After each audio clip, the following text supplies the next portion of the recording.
Hello students, welcome to the course Mathematics 1. In today's lecture we will study about diagonalization. Diagonalization of a matrix is a very useful tool for obtaining power of a matrix. It is written in a definition here that powers, if you want to find out the powers of a matrix, अगर आपको power of matrix निकालना है तो diagonalization of a matrix is quite useful for obtaining power of matrix.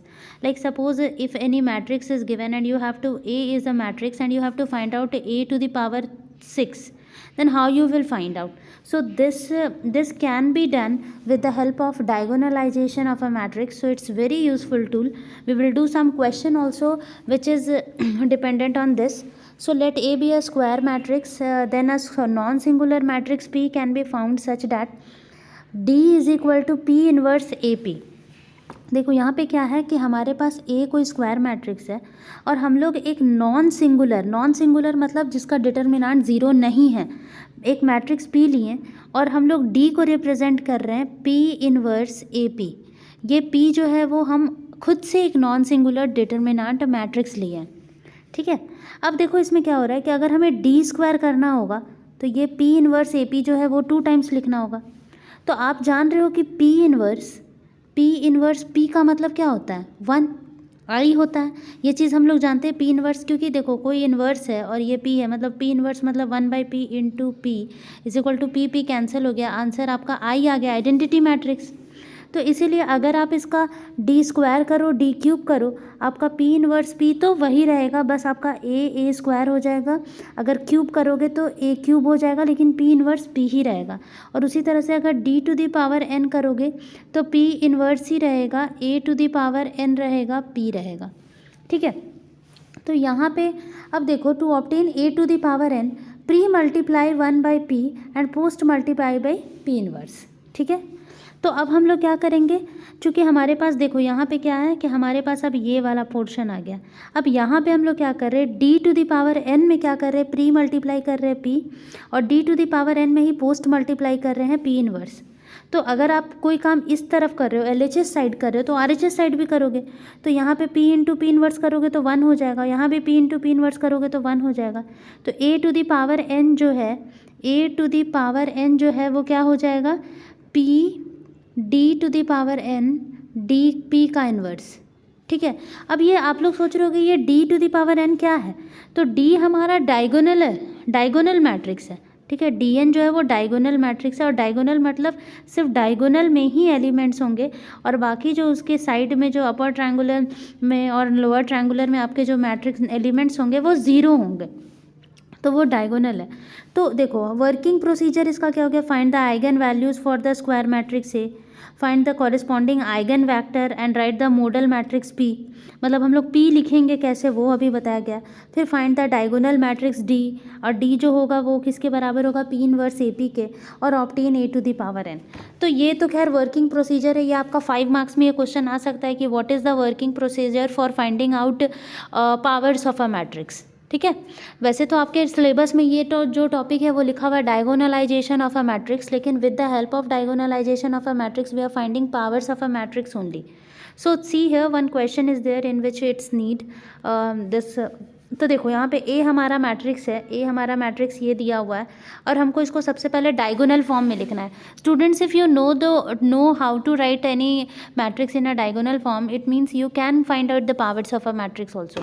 सो सबसे पहले अब हमको अगर डायगोनल फॉर्म में लिखना होगा तो सबसे पहले हम लोग को इसका कैरेक्टरिस्टिक इक्वेशन लिखना होगा. लास्ट क्लास में आई हैव एक्सप्लेन्ड कि A माइनस लैम्डा I ये होता है कोई भी कैरेक्टरिस्टिक इक्वेशन. ठीक है. ये हमारा कोई कैरेक्टरिस्टिक इक्वेशन होता है, A माइनस लैम्डा I. तो A ये है आपका, और अगर आप माइनस लैम्डा I करोगे मतलब कि लैम्डा 0 0 फिर 0 लैम्डा फिर 0 फिर 0 0 लैम्डा, ऐसा अगर आप करोगे और ये को माइनस करोगे तो you will get this matrix only which is equal to 0. अब इसको अगर आप सॉल्व करोगे, you know how to solve a matrix, इसको अगर आप मैट्रिक्स को पूरा सॉल्व करोगे, इस डिटर्मिनेंट को अगर आप सॉल्व करोगे तो आपको ये इक्वेशन मिलेगा. और इस इक्वेशन को अगर आप लोग ब्रेक करोगे, कैसे ब्रेक करते हैं, हिट एंड ट्रायल मेथड पहले लगाओ. अगर हम लोग देखो लैम्डा की जगह पे 1 रखते हैं तो यहाँ पे हो जाएगा 1 माइनस 1 माइनस 5 प्लस 5, मतलब 5 और 5 कैंसिल, 1 और 1, मतलब 1 is a factor of this. तो अगर लैम्डा को जगह पे 1 रखने पे मेरा ये पूरी तरह से 0 आ जा रहा है, मतलब लैम्डा माइनस 1 मेरा क्या है, फैक्टर है।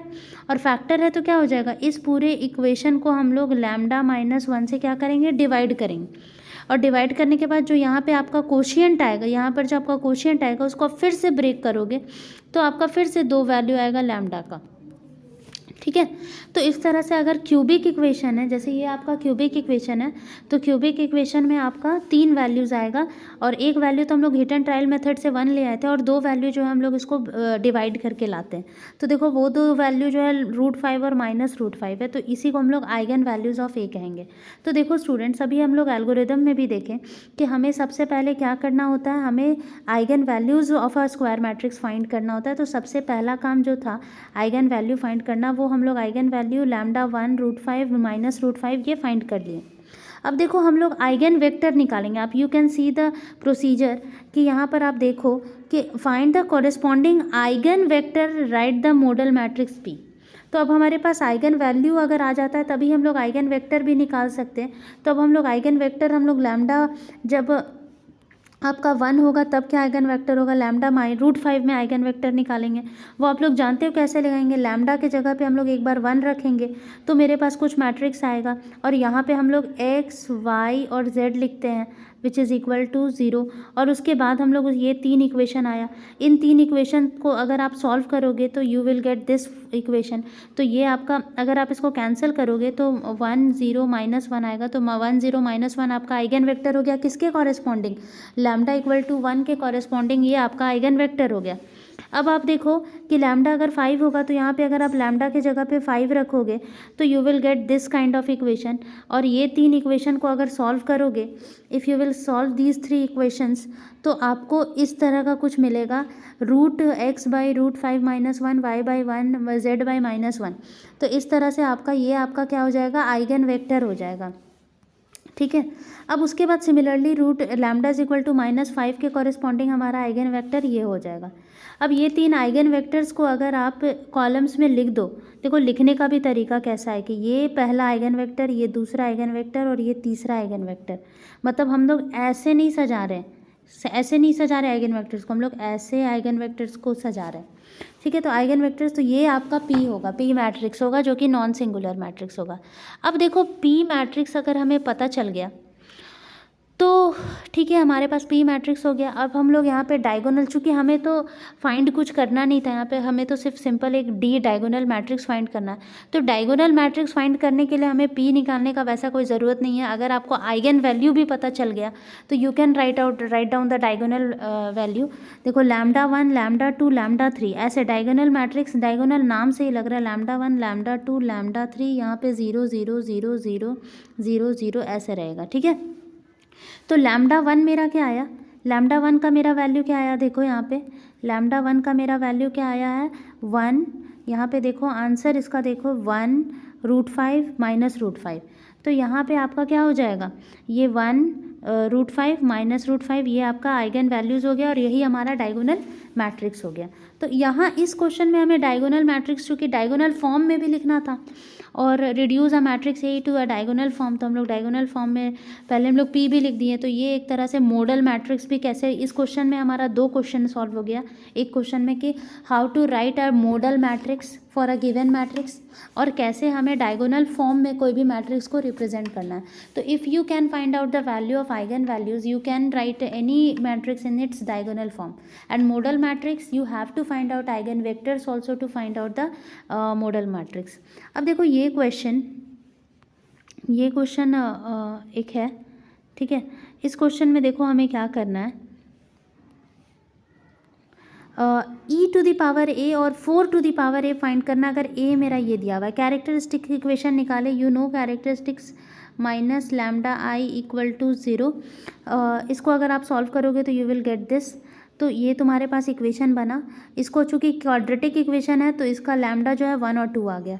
तो हम लोग आराम से आइगन वेक्टर्स निकाल सकते हैं। 2 ही आइगन वेक्टर निकालना होगा, एक लैम्डा इक्वल टू 1 के कॉरेस्पॉन्डिंग, एक लैम्डा इक्वल टू 2 के कॉरेस्पॉन्डिंग। लैम्डा इक्वल टू 1 के कॉरेस्पॉन्डिंग अगर यहाँ लैम्डा की जगह 1 रखोगे तो you will get this matrix. यहाँ पे x1 x2 लगाओ, फिर 0 से इक्वेट करके आपको 2 इक्वेशन मिल जाएगा। 2 इक्वेशन देखो यहाँ पे क्या मिला, x1 plus x2 equal to 0।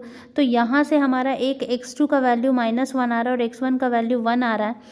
तो एक इक्वेशन मिला, इस यही आपका आइगन वेक्टर हो गया 1 और -1। उसके बाद फिर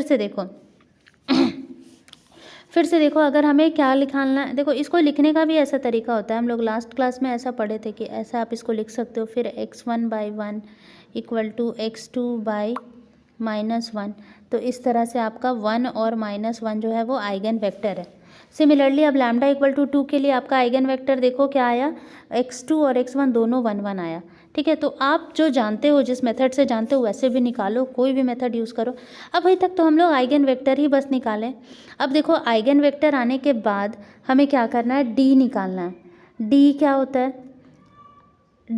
है, डायगोनल। तो डायगोनल तो बस आइगन वैल्यूज़ को ही आप क्या लिख कर दो, आइगन वैल्यूज़ को ही। यहाँ पर जो आपका eigen value lambda equal to 1 और 2 आया, तो अगर आपको डायगोनल मैट्रिक्स लिखना है, डी लिखना है, तो आप सिंपल, चूँकि ये 2 क्रॉस 2 का मैट्रिक्स है तो यहाँ तो आपका 0 होगा, यहाँ 0 होगा, यहाँ पे बस आइगन वैल्यूज़ लिख दो, दिस इज़ द डी। अब आपको पी निकालना है, तो पी निकालने के लिए आप क्या लिखो, आइगन वेक्टर को लिखो। आइगन वेक्टर 1 -1 और यहाँ पे 1 1, ये आपका पी हो गया। ठीक है, तो देखो हमारे पास पी आ गया, डी आ गया। अब हमको पी इनवर्स निकालना है। तो पी इनवर्स का फॉर्मूला क्या होता है, adjoint divided by mod P, determinant of P. तो ये आप लोग को हम पहले भी क्लासेस में बताएं कि कैसे एडजॉइंट निकालते, कैसे डिटर्मिनेंट निकालते। तो आइए आपका निकल गया पी इनवर्स। अब देखो हमारा क्वेश्चन में क्या निकालना है, हमें e to the power a निकालना है, तो e to the power d निकालना है, सॉरी, और एक e to the power a, e to the power d निकालना है। तो इसको हम लोग कैसे निकालेंगे, e to the power d का मतलब क्या हो गया। ठीक है, तो चूँकि F A is equal to मेरा e to the power a है, तो F D is equal to e to the power d हो जाएगा। ठीक है, तो e to the power d हो जाएगा, मतलब कि e के पावर यहाँ पे 1, फिर e टू द पावर 2, फिर यहाँ 0 0 तो 0 0 ही रहने दो। तो वही चीज़ यहाँ पे लिखा हुआ है। e to the power a करना होगा तो हमें क्या लिखना होगा, p F D P inverse. ठीक है, अगर e to the power a आपको निकालना है तो p F D P inverse, तो p पता है हमें, p इनवर्स पता है हमें, और एफ डी हमें पता है। इसको अगर आप सॉल्व करोगे तो इस तरह का कुछ वैल्यू आएगा। फिर देखो 4 to the power a, 4 to the power a निकालने के लिए, मतलब e to the power a निकालने के लिए अगर हम लोग ये काम किए तो 4 टू द पावर a करने के लिए भी हम लोग को क्या करना होगा, बस बोल रहा है कि e को 4 से रिप्लेस कर दो। तो यहाँ पे e के जगह पे 4 लिख दो। तो 4 + 4 का स्क्वायर कितना होता है, 16, 20 हो जाएगा। -4 + 4 का स्क्वायर 16, 12 हो जाएगा। तो ये वाला बस पार्ट को यहाँ पे मेंशन कर दिए, तो आंसर हो गया। तो देखो स्टूडेंट्स, मेन यहाँ पे है कि ये वाला पार्ट समझना। पी इनवर्स तो फिर भी तुम लोग निकाल लोगे, ये एफ ए को हम लोग e to the power a लिखे हैं, एफ डी को हम लोग e to the power d लिखे हैं। ठीक है, तो यहाँ पे देखो हमारा फॉर्मूला क्या था, a मेरा क्या था, p d p इनवर्स, और अगर हमें d निकालना होगा तो p a p इनवर्स, ऐसे ही जा रहा था फॉर्मूला। मतलब d अगर यहाँ तो यहाँ a, यहाँ पे अगर a तो यहाँ पे d, तो अगर यहाँ पे e to the power a तो यहाँ पे एफ डी, मतलब e to the power d, e to the power d ही का मतलब एफ डी हो गया। ठीक है ना, तो ये चीज़ है बस। इसमें आपको बस एक चीज़ ध्यान रखना है कि अगर e to the power a लिखा हुआ है, मतलब कि जो भी a मैट्रिक्स है उसके ऊपर में, जैसे कि e टू द पावर अगर d लिखा हुआ है तो d हमारा ये है, बस आपको क्या कर देना है, ये 1 के जगह पे e टू द पावर 1, 0 तो 0 रहेगा, यहाँ पे e टू द पावर 2 हो जाएगा। ये इसका सॉल्यूशन का तरीका है। तो ओवरऑल यही था आज के लेक्चर में। इसको, ये दोनों क्वेश्चंस को, जो कोई 2 क्वेश्चंस हम लोग किए, वो दोनों क्वेश्चंस को आप लोग एक बार कॉपी में बनाओगे, कुछ भी डाउट होगा सबको पूछोगे। और इसके अलावा जो पहले भी पढ़ चुके हैं वो सब भी रिवाइज़ करते रहो, क्योंकि पहले का भी काम आता है। जैसे अभी एडजॉइंट निकालना है, डिटर्मिनेंट निकालना है, तो एडजॉइंट तो हम लोग पहले पढ़े थे, तो वो सब काम आता है। तो इसीलिए वो सब भी देखते रहना। ठीक है, थैंक यू।